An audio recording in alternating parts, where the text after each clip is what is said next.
Hello guys. तो मुझे लगभग 55 टू 56 बच्चों के मेल आए हुए हैं कि सर एक वीडियो स्टैट्यूटरी ऑडिट के लिए भी बना दो, क्योंकि अब स्टैट्यूटरी ऑडिट की पीरियड चल रही है। तो जो नए आए हैं, जो फर्स्ट ईयर आर्टिकल, उनके लिए कहीं ना कहीं यहाँ पर उनका हेल्प हो जाएगा। तो मैं देखो, मेरी तबीयत कुछ समय से ठीक नहीं चल रही है, तो मैं ज़्यादा डिटेल्ड में आपको बता नहीं पाऊँगा। बट हाँ, मैं इतना आपको ज़रूर जानकारी दे दूँगा जो आपके लिए लगभग 70 to 80% ऑफ ऑडिट आपकी कंप्लीट करवा देगी। तो चलिए स्टार्ट करते हैं। ये जो ट्रायल बैलेंस मैंने उठाया है, मैं नाम नहीं दिखा सकता, I am sorry for that. ये पार्टनरशिप फर्म है। एंड जैसे अब देखो यहाँ पे क्या हो रहा है, चलिए स्टार्ट कर रहा हूँ मैं। ये हुई, हाँ ठीक।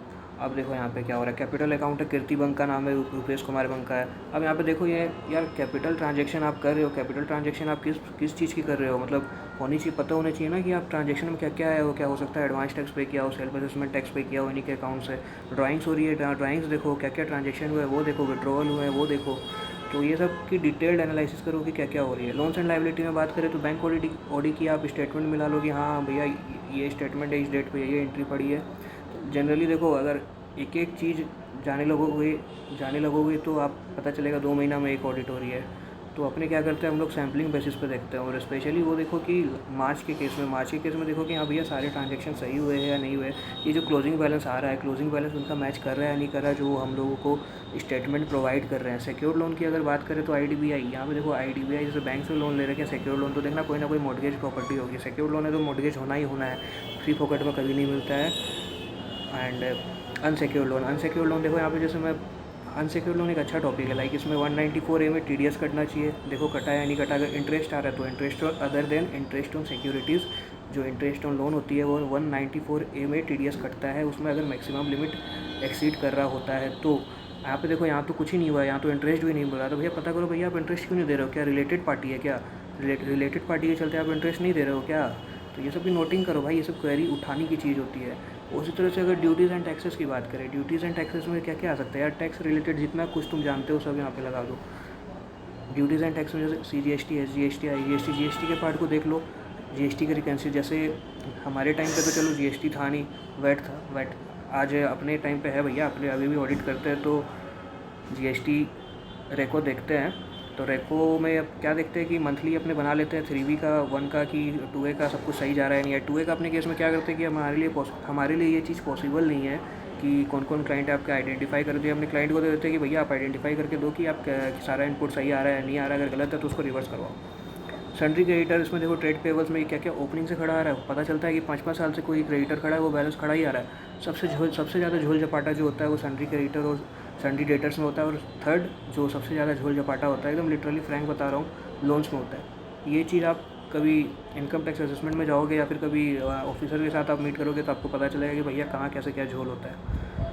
सन्ड्री क्रेडिटर में देखो क्या क्या ओपनिंग आ रहा है, 5-5 साल से खड़ा आ रहा है। वो पार्टी एक्चुअल में एग्जिस्ट करती भी है या नहीं करती है, आप वो देखो इसमें। फिर अब फिक्स्ड एसेट्स में आते हैं। फिक्स्ड एसेट्स में डिप्रिशिएशन आप देख लो कि डिप्रिशिएशन सही आया नहीं है। ये पार्टनरशिप में तो डेफिनेटली यहाँ पर इनकम टैक्स एक्ट 1961 के हिसाब से यहाँ पे डिप्रिशिएशन चार्ज होगी। तो आप देखो डिप्रिशिएशन आया ही नहीं है। एडिशन आया, एडिशन में मान लो रिपेयर है, बहुत बड़ा रिपेयर, मान लो 4-5 लाख रुपए का रिपेयर का अमाउंट है। तो वहाँ यहाँ पे तुम ये देखो भाई कि जो रिपेयर हुआ वो एक्चुअल में कैपिटलाइज होना चाहिए था क्या? अब मान लो यहाँ पे तो चलो कुछ वैसा है नहीं। लाइक तुम मान लो इलेक्ट्रिसिटी फिटिंग करवाएं। इलेक्ट्रिसिटी फिटिंग देखो जनरली लोग कैपिटलाइज़ नहीं करते हैं, लेकिन जब बहुत बड़ा ट्रांजेक्शन होता है 5-5 लाख रुपए तक का, तो उसको कैपिटलाइज़ किया जाता है। And it depends on the companies management की वो लोग क्या चाहते हैं, उनका क्या मत है यहाँ पे। वो PL में डालना चाहेंगे या फिर उसको उस पर डिप्रिशिएशन क्लेम करना चाहेंगे per year after capitalising it. यहाँ पर ये हुआ। अब करंट एसेट्स में आते हैं। करंट एसेट्स में भी चलो स्टॉक की तो देखो बहुत सारे क्लाइंट क्या करते हैं कि वो लोग एक्सेल में मेंटेन करते हैं या हैंडमेड मेंटेन करते हैं। मतलब हैंडमेड बोले तो रजिस्टर, मैनुअल रजिस्टर, और सीधा टैली में फिगर बैठा देते हैं। अगर वैसा केस है तो वैल्यूएशन देखो कि सही आ रही है नहीं आ रही है। लोन्स एंड एडवांसेस एसेट्स में देख लो, इसमें तो चलो कुछ है नहीं, मैं अभी बता नहीं पाऊंगा, नेक्स्ट वीडियो में जरूर बताऊंगा। सन्ड्री डेटर में भी सेम चीज़ जो सन्ड्री क्रेडिटर में बता रहा हूँ। कैश इन हैंड देखो नेगेटिव नहीं होनी चाहिए। कैश इन हैंड अगर नेगेटिव हो रही है मतलब समझो बात को। हम लोग क्या करते हैं, तुम फर्स्ट ईयर आर्टिकल क्या, मैं अपनी अगर केस बताऊँ, जब मैं फर्स्ट ईयर आर्टिकल था तो वहाँ पे क्या हुआ कि मैं नेगेटिव कैश देखा, बस क्वेरी बनाया और दे दिया। मुझे समझ में नहीं आया कि नेगेटिव कैश है तो भैया क्या है, नेगेटिव कैश है, बस भेज दिया। नेगेटिव कैश के केस में क्या करना है, नेगेटिव कैश में आप ये देखो यहाँ पर कि मतलब तो नेगेटिव कैश के केस में क्या समझना है तुमको। नेगेटिव कैश सोचो, मतलब तुम खुद से एनालाइज़ करने की कोशिश करो कि नेगेटिव कैश कब होगी यार। मतलब तुम्हारे पास पैसे ही नहीं है और तुम पे कर दे रहे हो, तब बोलते हैं नेगेटिव कैश हो गई। पैसे नहीं है तो तुम भाई पे कैसे करो, पेमेंट ज़्यादा है, रिसिप्ट कम है। तो यहाँ पर ये पॉइंट पकड़ने का होता है कि क्या भैया कच्चा में माल बिका है। कच्चा पक्का समझते हो, जो पक्का मतलब वो जो आपके टैली में दिख रही होगी। मैं टैली का पीडीएफ जनरेट किया हूँ, मैं स्वैप नहीं किया हूँ भैया। स्वैप करूँगा तो फिर सुबह से रात हो जाएगी समझाते हुए। ये टैली की पीडीएफ है, आप नॉर्मल समझोगे, बुक्स में आया ही नहीं। जो खर्चा या जो रिसिप्ट बुक में ही नहीं आया उसको बोलते हैं कि कच्चा में चला गया। वो पक्का मतलब जो आपको यहाँ पे शो कर रहा है, जो भी चीज़ शो कर रहा है ये पक्का में है। तो कैश इन हैंड का मतलब यहाँ पे यही है। नेगेटिव कैश मतलब यही है कि आपके पास पैसे नहीं है, आप फिर भी पे कर दे रहे हो। तो इसको एनालाइज़ करो कि भैया ऐसे कैसे हो सकता है यार, जब पैसे नहीं आप पे कैसे कर दे रहे हो। तो इसको एनालाइज़ करना है, इसमें देखो कि क्या कच्चा में बिका है, क्या पक्का में बिका है, उनसे जानो। और कोई भी क्लाइंट तुमको डायरेक्टली कभी नहीं बताएगा, इनडायरेक्टली ही तुमको पूछना पड़ेगा। बैंक अकाउंट में तुम सीधी सी बात है, बैंक अकाउंट को तुम ये सॉरी हाँ बैंक अकाउंट के केस में सबसे पहले वही जैसे बैंक ओडी तुम मिलाए हो, वैसे ही यहाँ पर बैंक अकाउंट में मिला लो। मार्च का स्टेटमेंट उठाओ और देख लो क्या है। जनरली मेरे केस में मैं क्या करता था, सितंबर का स्टेटमेंट उठाता था और मार्च का उठाता था, मिल जाता था, क्लोजिंग या बैलेंस मिल जाता था, ओके। अगर नहीं मिला तो बीआरएस मंगाओ कि भाई क्या क्या ट्रांजेक्शन अगले साल में इनकर हुआ है, जिसके कारण कि जो डिफरेंस आ रहा है। जैसे क्या होता है कि ये मार्च में मैंने मान लो 31 मार्च को मैंने 3-4 बिल काट दिया, 3-4 चेक काट दिया। मैं यहाँ पे तो टैली में तो यहाँ पे एंट्री ले चुका हूँ उसका कि हाँ भैया मेरे चेक कट गए। लेकिन जो बैंक स्टेटमेंट है उसमें तो क्लियर होने में अगले दिन क्लियर हुआ है, जो तो 1 अप्रैल को आएगी। तो ये इसके लिए हम लोग बैंक रिकन्सिलिएशन स्टेटमेंट बनाते हैं। ये तुमने 11th या 12th क्लास में ज़रूर से ज़रूर पढ़ा होगा। आप कोई भी बोर्ड के बच्चे हो, दैट डजेंट मैटर, सीबीएसई हो, आईसीएसई हो, आप डेफिनेटली ये चीज़ पढ़ के आए होगे बीआरएस क्या होता है। तो ये भी आप मैनेजमेंट से मांगोगे, ऐसा नहीं कि खुद से बनाने बैठ के क्या हो रहा है।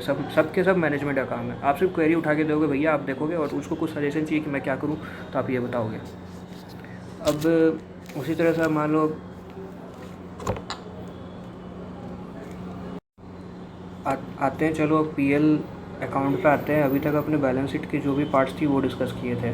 अब सेल्स अकाउंट्स में आते हैं। सेल्स अकाउंट के केस में क्या हो रहा है भाई, वाउचिंग वेरिफिकेशन समझते हो। सीए इंटर के बंदे हो तो ऑडिटिंग पढ़ो, डेफिनेट बात है वो तो कि आप सीए इंटर के हो तो अगर ये सब आना ही चाहिए आपको।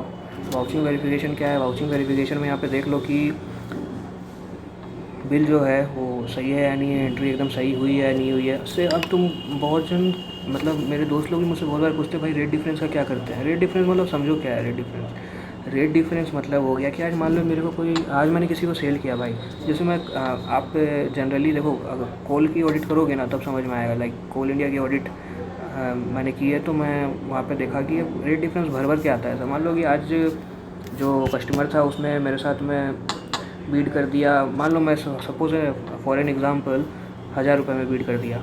बट अब क्या हुआ, जब बेचने जा रहा हूँ तो भैया उस टाइम वैल्यू हो जा रही है 1004 रुपये। तो जो 4 रुपये हैं उसको तो भैया क्या मैं छोड़ दूँगा, मैं लूँगा यार। यार मेरे पैसे बनते हैं, मैं क्या कोई कंपनी छोड़ देगी मेरे पैसे को? अपने पैसे को कौन छोड़ेगी, कौन कंपनी छोड़ेगी? तो जो फ़र्क आता है वो रेट डिफरेंस में आ जाता है।